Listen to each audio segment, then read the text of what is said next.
Hello there, friends. It's Jimmy Maverick. Welcome to another edition of the Fantasy Maverick podcast. And today we are talking about the Week 11 matchups as well as starts and sits with my good friend Swami Rob at the 94 Rock Morning Show. Got a lot of stuff to talk about today. So anyway, it's a good show. Check it out. Here we go.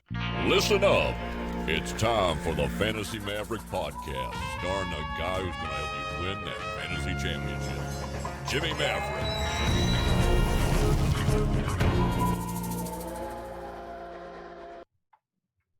Hello there, friends. It's Jimmy Maverick. Welcome to another edition of the Fantasy Maverick podcast, coming at you from New Mexico. And with me for the matchup show is, of course, Swami Rob of the 94 Rock Morning Show. Swami, how you doing today?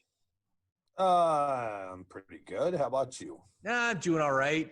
It's a rough fantasy season for me, man. I mean, I'm just in a situation where it's happening in a couple of my leagues, but for the most part, it has been DOA on this season. Yeah. And I mean, it's really rough. Like in the 94 Rock Morning League, I've gone 3 weeks in a row where I haven't even scored 100 points. And in PPR, that's not very good. That's not reassuring.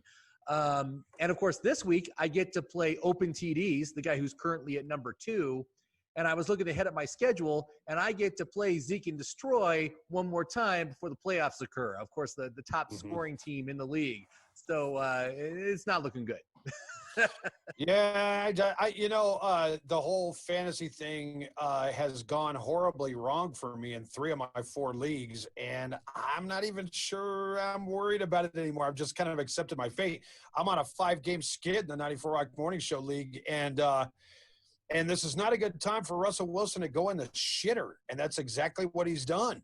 Yeah, and the same goes for McCaffrey. I get him back for 1 week, and now he's out again, and he's going to be out long enough that it's probably just worth it to drop the dude at this point. And I got another league I'm in. Don't let Zeke and Destroy pick him up. Well, no, I don't have him in that league, thankfully. But in a couple other leagues I'm in, I'm thinking to myself, I do have McCaffrey. Now, you're right. But here's the thing. There's a couple of cautionary tales I have for you this week. I'm so hamstrung for running backs, as are most of you out there, I'm guessing, that I had a choice between 4 really underwhelming starts last week. And I opted for Mike Davis, and I opted for J.K. Dobbins. Dobbins. And he's brutal. He sucks. And so, or they're just not using him. And I left Nyheim Hines and Rex Burkhead on the bench. Of course. And had I have flipped that, I would have won the game. And the thing that sucks about that is you can never – it's a New England running back you're counting on. You know better than that, so you just assume they're not going to do anything, and then they always do. Right. And so that's one. And then the other thing that's gone horribly wrong here is I got one league I'm so bad in that I've made a conscious effort to just say, screw it, I'm going 0 for 12. I've never done that before. And somehow that team won this week, and I only scored 70 points, and that team won. And I'm like, see, everything's going wrong. I can't even tank right. Yeah, is the situation where your end position in the league determines your draft position the next year? Is that why you were trying to tank it and grab that number 1 draft slot next year? I'm pretty sure that league is not going to be inviting me back next year. It's been horrible. Matter of fact, I didn't even bother setting the lineup for the last 3 weeks. I just said, screw it. If I got a guy a buy, I got a guy to buy. And, 70 points got me a win. Wow. Well, the good news is in the 94 Rock League, you and I play each other next week. So one of us is going to get at least one more win before this season is over. So you got that going. It's really dismaying with that league in particular. I really felt strong about that draft. I looked at my lineup and I said, man, this is a good team. I'm going to be in this thing. And for the first 3 or 4 weeks of the year, I absolutely was. But then you got Mostert going down. You got McCaffrey going down. A couple of other big things happened like that, and I just didn't recover, you know, and I kind of thought I'd stop the bleeding at some point, but it just continues to bleed. Hey, Swami, is there something clicking on your side? Because I'm hearing a clicking when you're talking. Oh, I was clicking a pen. I'm sorry. It's a nervous That's habit. what I'm picking up. I'm picking up the clicking Yeah. pen. Yep, that's what you're getting, man. I have a few nervous tics when I talk, and that's one of them. I always got to be doing something with my hands. Sorry. No, okay. Well, just Yeah. to know, we're hearing the clicking on our side here. All right. So, All right. all right. So let's get into the matchup. So first of all, week 11, we got 4 teams on bye. This is the last big week for bye weeks. Week 12, no teams are on bye, so everyone's going to be playing. But then week 13, you've got 2 big teams. You got Tampa Bay and Carolina who are going to be on bye. So that's going to throw a wrench into some people's plans on trying to reach the playoffs or trying to secure their position in the playoffs. This week we got Buffalo, the Giants, the Niners, and the Bears all off. So there is some fantasy value there that's not going to be available, and there's going to be some holes in people's rosters. So well, the thing about those bye weeks is the NFL, I understand the value of the bye week to the players themselves for their physical health, for their mental health, but with all the COVID quarantines, with all the injuries, et cetera, they should have just said, you know what, we're not having bye weeks this year. It's going to screw everybody. But, the other thing about it that's weird is, if you look at, let's say the Chicago Bears, if you're a Bears fan, you want to talk about a merciful bye week because they're on a 5-game skid right now. This couldn't come at a better time. Right. But for the Giants, who suddenly I wouldn't put it past them to win the NFC East, this couldn't have come at a worse time for them because they've got some momentum going, and maybe a bye week's the last thing they want, Yeah, it's hard to say that the Giants have momentum, but, one of these NFC East teams is going to make the playoffs with like 5 or 6 wins. I mean, that's what it's. Oh, no doubt about it. All right, well, take a look at that for a minute, seriously, and then we'll get on to the fantasy picks. All right, so we know the Cowboys season is dead. There's no doubt about that. Washington is Washington. They're really not a player. They're actually not looking too bad. I mean, they're looking, but they're not getting it done either. Right. They're not getting it. I don't think they got quite enough to get over the top. Philadelphia is obviously got way bigger problems than any of us thought. We just assumed they win that division. And right now, if you watch the Giants play, Daniel Jones, Wayne Gallman, some really good defensive efforts. I think that new coach, Judge, I think you're starting to see them starting to put it together. Some lights are coming on. I think the Giants are going to win that division. I don't think it's even in doubt anymore. I would put my money either on Washington or on the Giants at this point. The Eagles look terrible. I mean, just awful. Carson Wentz, what happened? I don't know. Let's get into the games, man. So we'll be talking about all these teams. So Thursday night football, we got the Cardinals at the Seahawks. Cardinals coming off a big win, that miracle, Miracle Hopkins catch. The Seahawks looking exposed last week against the Rams. What do you think? Who do you think is going to win this? Because I got to say, I got to put my money on the Cardinals. They're looking pretty good right now. Yeah, Seattle's. I think we knew all along that as Russell Wilson goes, so go the Seahawks. And with Russell Wilson kind of spinning out, we're seeing that addition of Jamal Adams didn't really help that defense a whole lot. Though, if you're a Kyler Murray owner, I think we knew he was going to be good.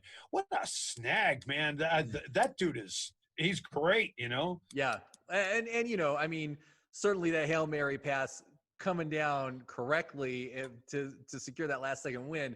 That's a huge thing, but it's just luck, man. That was just there was 3 defenders around Hopkins, and somehow Hopkins ended up with it. It was an impressive play, but we're talking that was luck of the draw, man. No doubt about it. For every one of those that converts, there's 50 that don't. But Murray, what I like about him is some quarterbacks might have given up on that, and he was going to fling it no matter what. And granted, it was lucky, but it just seems like he's the kind of guy who's got that mojo going for him right now. Yeah. I mean, the NFC West is pretty interesting. A pretty interesting division. And I got to say, looking at the matchups this week, there's no sits. Everyone looks good. Seattle. We all know the Seattle defense is terrible, right? So all the Cardinals are good to go. I think both Drake and Edmonds could be started this week as flex plays. And as far as Wilson, he's had some tough matchups the past few weeks. It was a super tough matchup last week. Arizona, not quite as daunting. So I think Wilson and his receivers are going to bounce back very nicely this week. This should be a high-scoring game, and that's great for fantasy. So it looks all good to me for Thursday night. I think Russell Wilson's not going to end up looking like his old self until he's got Carson back in that backfield. The loss of him ended up being more significant to their play calling than anybody knew, because obviously Hyde's not your guy. And they got a couple other guys there. They might get a few here and there, but the ground game is you can ignore it. You can just put everybody back in coverage. Right. You know? Right. But anyway, yeah, I mean, it should be good. So Sunday games, the early games. Let's start with the Bengals at Washington. Battle of a pair of 2-win teams. So, but I got to say, again, Bengals defense looks pretty bad. So I think Washington starts across the board. You know, I mean, it's J.D. McKissick is getting a ton of volume out of the backfield. He's a great pickup. If you picked him up in the past few weeks, good for you. I think he's a great choice. On the flip side, man, Washington defense looks really solid. It's actually very good, and ranks very well against almost every position. It's a bad matchup for everyone not named Joe Burrow. So Joe Burrow might have some streaming ability there, some streaming appeal. But I got to say, man, it's going to be interesting to see what happens. Usually when it's a decent offense against a decent defense, I always lean defense. I was like, that favors the defense in the matchup. This is that kind of a situation. You know, who do you think is going to win, man? Who do you think is going to take it? I imagine Washington will probably win the game, but I can't think of a game I'm less interested in watching. Yeah. And as far as having any fantasy stake in it, I don't. So I kind of figure if you own any Bengals, with the exception of maybe Joe Mixon on the odd week, that's not boding well for your fantasy prospects at any point. You know, I know T. Higgins is having a pretty good rookie season. You know, all right. And there's.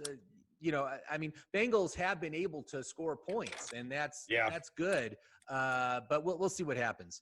Now, next up, this one, Falcons at the Saints. You know, obviously, you got to favor the Saints here at home. But didn't the Falcons beat the Saints earlier this season? Wasn't that like a big upset? I'm pretty sure. Maybe it was, or maybe that was last season. I don't remember now. It seems like so long ago. But say hello to Jameis Winston. You could do worse with a backup to Jameis Winston, but I think that levels the playing field quite a bit. I mean, obviously Kamara is going to run all over anybody. As far as I'm concerned, maybe Alvin Kamara has emerged as the MVP favorite this season, with Russell Wilson kind of declining. I think he's in the conversation now. Yeah, I mean, Kamara's having a great season. Yep. And I got to say, this game, man, both these defenses very, very good against the run.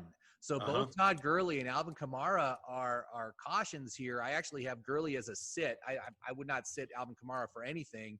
No way. But yeah, Saints are second against the run. Atlanta is sixth against the run. So it's going to be a tough game. And going back to Jameis Winston, well, guess what? In the 94 Rock League, I have picked up Jameis Winston to start at my quarterback this week. I do love him as a streaming option. And it's a good matchup. So I think Winston's going to do very well. It's good offense anyway, and Winston loves to sling it. So, you know, we saw last year how he can put up fantasy points for sure. I also like Hayden Hurst this week. New Orleans is top 6 for opposing tight ends. So I think Hurst is going to get some decent volume from Matt Ryan. And, you know, again, Jared Cook also looks like a good matchup, top 3 for his position for points. So anyway, it looks like it should be a really good fantasy game. So I'm looking forward to just about everybody except for Todd Gurley, who I have to start in a couple of my leagues. Oh, I'm sorry. It makes me nervous. Yeah, it should. It should. Now, how about this one? Steelers at the Jaguars. You know, Steelers obviously undefeated, but who have they beaten? I mean, they beat the Ravens a couple weeks ago. That's like their only signature win. Every other team they played is sitting at 2 wins or 3 wins or 4 wins this year. So are they really that good, or is it just they're a beneficiary of a very easy schedule? And the Jaguars certainly contribute to, again, a very easy matchup that they should win. But how real is it? I think it's pretty real. I got to be honest with you. I really like Ben's playing great. He's got any number of targets at any given time. The dude seems to have just unlimited guys he can throw it to. Right. Claypool's up one week, down the next, but Washington's decent, and Deontay Thompson is good, and those guys are. I think Pittsburgh is the real deal. I do.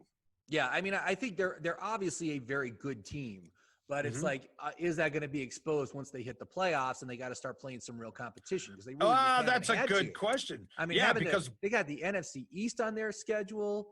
You know, and their division is not a super formidable division outside of the Ravens. You know, and right. You know, so I don't know. Hey, I tell you, my honest assessment of that is that Baltimore ain't all that, and are definitely not as good as they were last year. Right. I think they might get more competition in a game head-to-head matchup out of the Browns than the Ravens. Yeah, that's true. Yeah. But I got to say, man, the Steelers defense #1 against the run, and that's the Browns' bread and butter, man. That's where they make it happen. True. Right. I got to say, James Robinson is a sit for me this week. You know, you said you have him on one of your leagues, I think. But anyway, I would definitely sit him. But otherwise, this looks like it should be a good fantasy game. I think DJ Chark and Keelan Cole are both starts. Pittsburgh is middle of the road against the pass. And I think James Conner, who's had a couple of really bad games, he's been pretty quiet the past few weeks. I think we're talking positive game script here. He should be heavily utilized. I do like him to start this week. Nice. And then on the Pittsburgh side, everyone's a start. The Jacksonville's a very generous defense. So there's nothing formally here that would make me sit anybody. I will give the Jags – look, the Jags need somebody to throw them a bone right now. I mean, they're on a 7-game skid, 8-game skid. They're obviously, really bad. But to hold Green Bay to 24 points was kind of a moral victory, I got to say. I expected them to, so yeah. Yeah. So let's move on. We got the Patriots at the Texans. I'm thinking Pats are going to totally roll here, man. I mean, the Texans defense, just awful. Yeah. So if you're looking to start Patriots this week, this is a good week to start him. Jacoby Myers, really a nice surprise this season, has really come on the past few weeks. I do like him very much. And you're always rolling the dice with the Patriots backfield, but you said Rex Burkhead, Texans defense, one of the worst in the league against the run. So I think you can start all three guys. I don't know if you noticed the pattern with Cam Newton right now, but I caught this when the Patriots played Monday night. And that's that Cam Newton, when he's on the run, has a tendency to like a certain area to throw the ball. And Rex Burkhead has kind of quietly become the same kind of guy McCaffrey was in passing situations when Cam was in Carolina. So I think Rex Burkhead, and I learned this the hard way last week, is a decent, a flex option at least, because the dude's going to catch some passes. Cam likes throwing to him, and he's proved pretty reliable. So yeah. And on my waiver wire show on Tuesday, I was talking about how Damian Harris is available in like almost 40% of leagues still. Somehow, some way, he's still sitting on the waiver wire in about 40% of leagues. And I'm like, just check your waiver wire and see if he's there. Because if he is, you should absolutely pick him up. Dude got 121 yards last week. So he's getting great volume. The only sit I can think of on this matchup is Deshaun Watson. Pats are top 6 against quarterbacks, and they always shut down the best part of the offense. And I think you can clearly say that Deshaun Watson is the best part of the Houston offense right now. I think it's going to be a bad day for him. So, and the crazy rumor of the week, which really doesn't affect your fantasy much, but it does affect the Houston Texans, is that Romeo Crennel is not interested in coaching anymore after this year. He's thinking he's about ready to retire. And so the Houston Texans don't know who they're coaching. They're obviously looking at a rebuild. How weird is it going to be to see Mr. Houston himself, J.J. Watt, suiting up for somebody else next year? Because I don't think Houston's going to keep him around, and I never thought I'd see that day. yeah, I mean, again, that Houston defense, which was so vaunted for years, has just been terrible the past 2 years. And just like when they released Luke Kuechly from the Panthers, I think it's the same kind of thing. It's like a clean house, and maybe Houston just goes all defensive players in the draft this year, like Carolina did. And Carolina's actually got a pretty decent defense that they've been able to put together this season. So we'll see what happens. But next up, we've got the Eagles at the Browns. Again, the Browns, I don't know what's going on in Cleveland, but they've been having horrendous weather in the past 2 weeks. And because of that, it's just destroyed any fantasy value. I checked the forecast. It's saying 55 degrees and rainy with 13-mile-per-hour winds on Sunday for this game. So certainly nothing like what we've seen the past 2 weeks in Cleveland. But you got to go with the Browns here. It's going to be the Browns.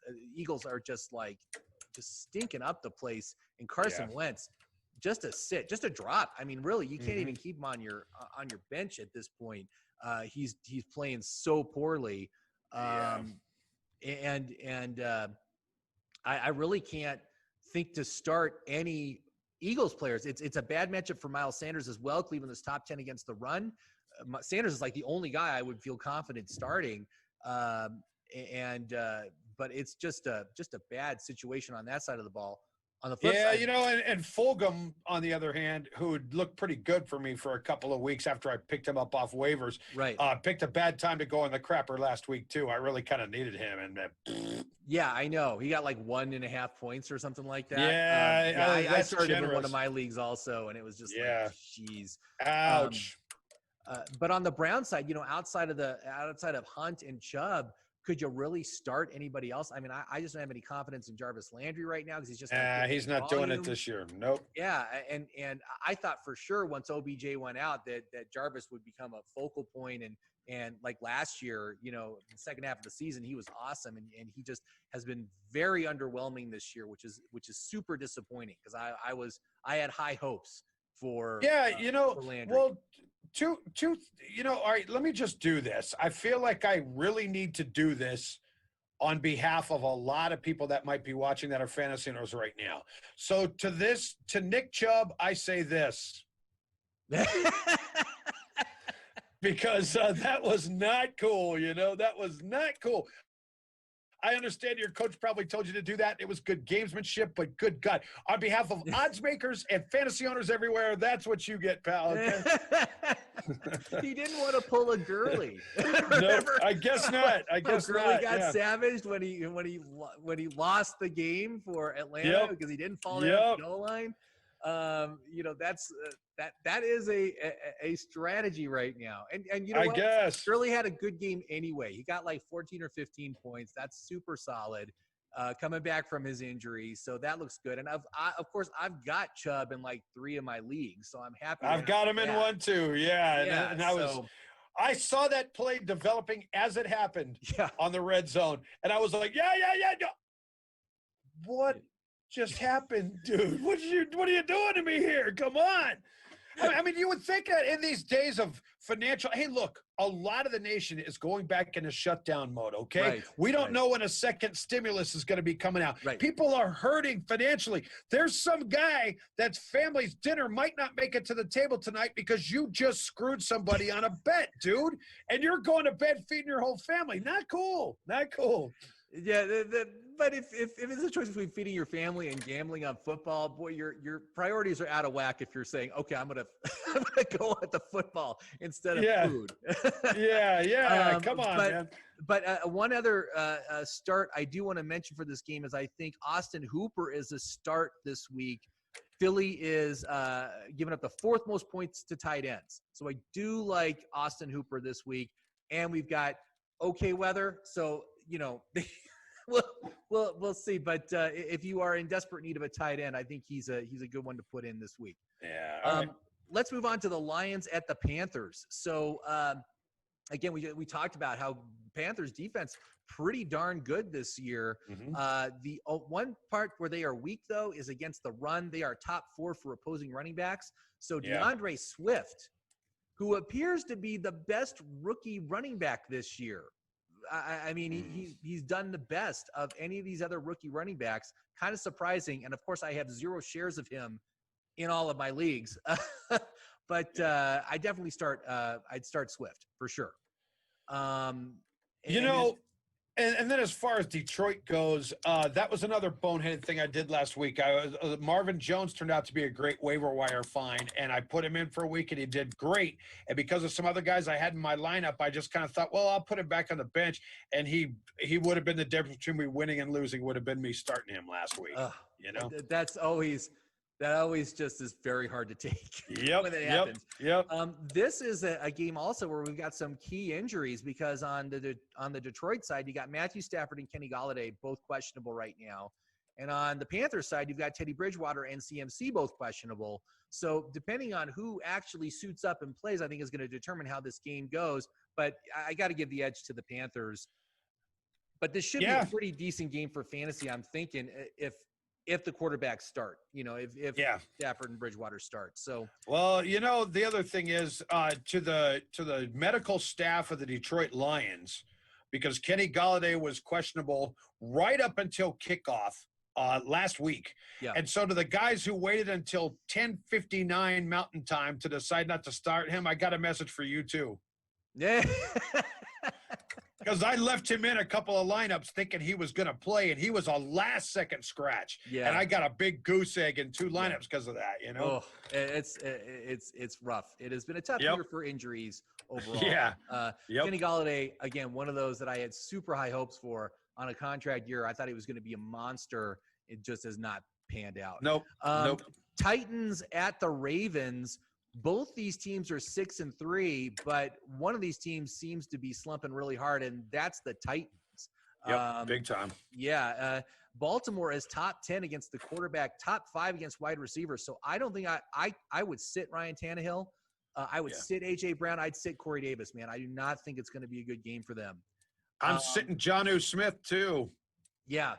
It's between him and Gronkowski for me this week in one league, and I'm thinking, man, Jonnu Smith is came out of the gate strong and hasn't done much lately. So I'm gonna go with Gronk, man. Yeah, I think Gronk's a good choice. Me too. But as far as the Titans defense goes, they are top 10 for opposing fantasy players across the board. So Baltimore, it's all starts for me. Although, how much can you trust that backfield right now with Ingram and Dobbins and you Edwards? You can't. You can't. You're rolling the dice if you roll with any of them. You're just hoping you're going to get the hot hand. But man, one of those trends in the NFL, which is really rough for fantasy owners, is these 3-headed monsters, which are big time. Death. And in Baltimore's case, you've got a history of guys like Jamal Lewis and Ray Rice, and I'm used to the Ravens having a good running back, and they really haven't had any of that for a long time. Yeah, well, I mean, Ravens last year, Ingram was awesome. Ingram did really, really well, but the addition of Dobbins and who knows what that's going to happen next year, but if they maintain this 3-headed monster, man, you can't rely on that for fantasy. You don't want any part of that. And none of them, and then collectively, they don't even make a monster this year. They're a 3-headed pussycat. I don't know. But yeah. That's true. Yeah. Now here's one that I'm sure you're excited for just because of the playoff implications. Jets at the Chargers. Yeah. Battle of a 2-7 team against the 0-9 team. And what I like to say is that the Chargers are better than their 2-7 record indicate, and I think the Jets are worse than their 0-9 record indicates. So that might be true, but you know what? The last time I watched the Jets play, that was Monday night, right? Against the Patriots, right? That was it? Yes. Yeah. And I thought they played pretty well considering. And I got to tell you, if there's one team in the NFL who could just beat the Jets down for 3 quarters and find a way to lose. It's the Chargers, man. This could be the week. Yeah, but I mean, as far as the Chargers go, man, I love all of them for starts this week. I think it's across the board, great matchups. But on the Jets side, Jamison Crowder is a sit for me. Chargers are top 6 against the pass. The only Jet I could see to want to start is LaMichael Pirine if you need a flex, right? That dude's been a stiff. I picked him up 3 weeks ago, and he hadn't done a goddamn thing. I'm tired of that guy. Hey, there's another one. On behalf of all the guys who thought they scored when they got him off the waiver wire to Mr. Pirine. I'm sorry, I'm a bitter guy today, damn it. You're angry this yes, week. I am. Yes, I am. Now, the next game is the Dolphins at the Broncos. Again, Dolphins very surprising. They're doing pretty good. Yeah. What I like to say is if the temperature in Denver is below freezing, I'm going with the Broncos. But if it's above freezing, the Dolphins are going to win. They are projecting 49 degrees and sunny at Mile High Stadium on Sunday. Okay. So I think Miami, no sits. Everybody's good to go. But on the Broncos side, I do not like Noah Fant. Miami is top 10 against that position. And I think Philip Lindsay is also a sit just because of his declining usage. So yeah. And I will tell you this. If I'm looking at obviously Pittsburgh and Kansas City are got to be the favorites in the AFC. Sure. And but you got to go New Orleans, provided Breeze gets healthy again before the end of the year. Is probably your favorite in the NFC, right? So then you look at what teams could actually maybe get into the playoffs and are capable of a deep run. And I got a list of teams here that I think could do it. And that would include the Arizona Cardinals. Sure. I think could be legit. Excuse me. I think the LA Rams might be surprisingly good come playoff time. I think the Indianapolis Colts are a team you might want to look at real hard. But I think the Miami Dolphins are on that list too, man. They're And dark good horse, for them. man. It's been They are a about dark horse. So yeah, but I like what I'm seeing in the Dolphins. And next year, who's gonna pull the trigger to make Tua their starter? I mean, would you? I mean, just seeing what you've seen so far, it's very small. You got to wait till the end of the season to see what happens. But sure. Do you think that Tua is going to be a fantasy relevant starter next year for fantasy football? Fantasy relevant, maybe not. But as far as actually being the face of the franchise moving forward, I think if he doesn't win another game the rest of the year, he's already got that nailed down. Yeah. I think he's got it. So, yeah. So, kudos to the coaches in Miami, though. They're doing a really good job this year. So the $1 million question's got to be, Jim, the $1 million question for next year is what team will be next on the extensive resume for Ryan Fitzpatrick? Because he's going to end up somewhere else, man, and who knows who's going to play through next, Dude, I mean, he's like 39 now. Maybe he stays in Miami as the backup, and rides off into the sunset. Does all right, well, if you look at that list, do the Denver Broncos decide Drew Lock isn't worth it and they go ahead and give Ryan Fitzpatrick a spin for a year? Do the Eagles decide hell with Carson Wentz and they don't have an option, so they go with him? There's some teams that I could see actually throwing that around in their minds, Sure, obviously, right? And Fitzpatrick has been such a fixture. How many teams has he played for? Like 15 I think teams? 8. I believe the number's 8. And here's another one. Here's another one. What happens if with 170 salary cap next year, they're lowering that number to 170 million, and the Cowboys decide they can't pay Dak, and let's just take Ryan Fitzpatrick for a spin around the block for a year until we can find somebody else? There's another one. If the Cowboys, after they've seen how important Dak is to that team, if they choose not to pay him, I mean, there should just be an open revolt in Dallas. I mean, what else do you need to see Dak do to determine this guy is the guy for your team? I mean, I don't even think that's in question anymore. I think the problem is the Cowboys have paid Amari Cooper. They've paid Jalen Smith. They've paid Zeke Elliott. They've paid DeMarcus Lawrence. There's only so much more money to go around. And if they do pay Dak, they're not going to have anything else for 5-6 years. Yeah, I mean, you got a point there, but here's something that I might want to just throw out there, and this is going to make a lot of Cowboy players mad, but Zeke Elliott, maybe a cut, maybe he's like a Gurley. I've heard that talk. I've heard that talk. Yeah, and it's like and I hate it because I love Zeke, but he has not been getting it done. No, he's not. And it's only actually, I'm talking about Cowboys and the Vikings. That's the next game anyway. We're talking about it already. But yeah, I mean, Cowboys again for fantasy are just dead in the water. The only start I can think of right now is Amari Cooper is the only one you could start. Yeah, and he's even been slowing down. Of course, Dalton's supposed to play quarterback this week, so that increases his and CeeDee Lamb's chances of maybe getting some more work. But, if Zeke Elliott is released, I just read an article about this morning. I believe if they release him before the June 5th deadline, I think he only ends up being $4.5 million of dead money on the cap for the Cowboys next year. Now, they'll obviously have some dead money each year after that. But if they're going to do it, it's got to be now. It's crazy, huh? I mean, to think about the Cowboys going forward with just Tony Pollard as their lead back, I'm pretty comfortable with it. I mean, Pollard has been pretty good in relief of Zeke. I don't know if he has the ability to be I mean, maybe they just go to more of a committee approach like every other team is doing now and just abandon that whole strategy of lead back.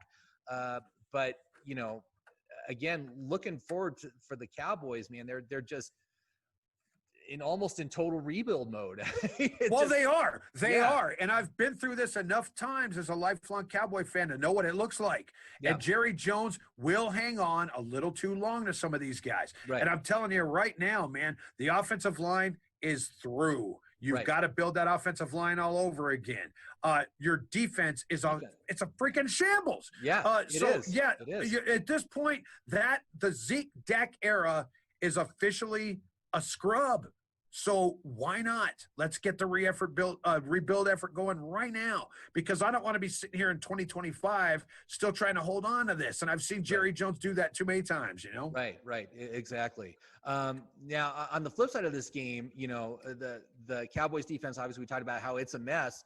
So I really like the Vikings this week. Adam Thielen, Justin Jefferson. I like Kirk Cousins as a streaming option if you need a quarterback.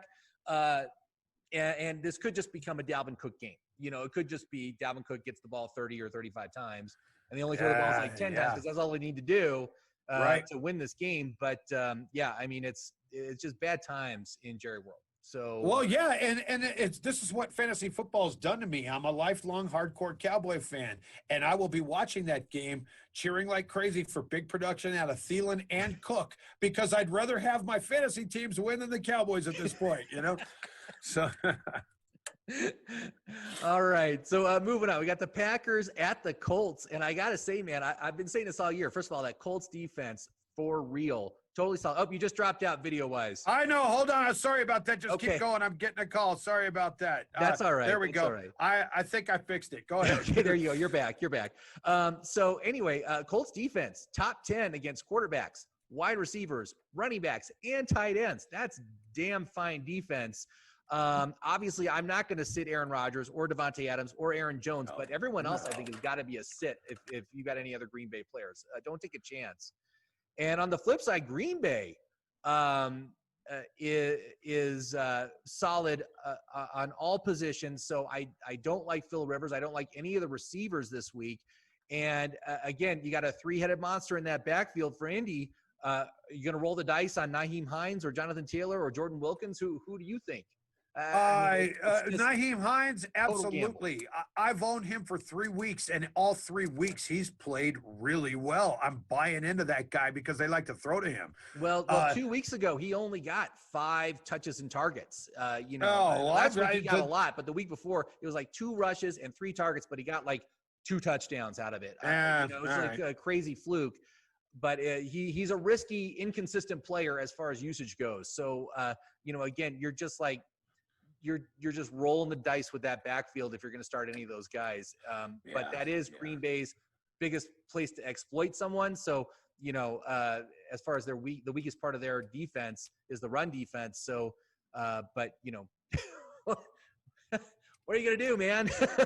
I think personally that out of all the games on the slate this weekend, this might be the best one to watch. I think this game's going to be great. I'm really looking forward to watching some of this. Yeah, I mean, it could be for me. It seems like it's a defensive struggle kind of game. It's going to be a low-scoring game, not a lot of fantasy there, but should be a good game. And again, that case, a good preview for the playoffs. I mean, because both these teams are playoff bound. So, and I got to tell, if it does end up being a defensive struggle, then advantage Indianapolis, man. Oh, sure.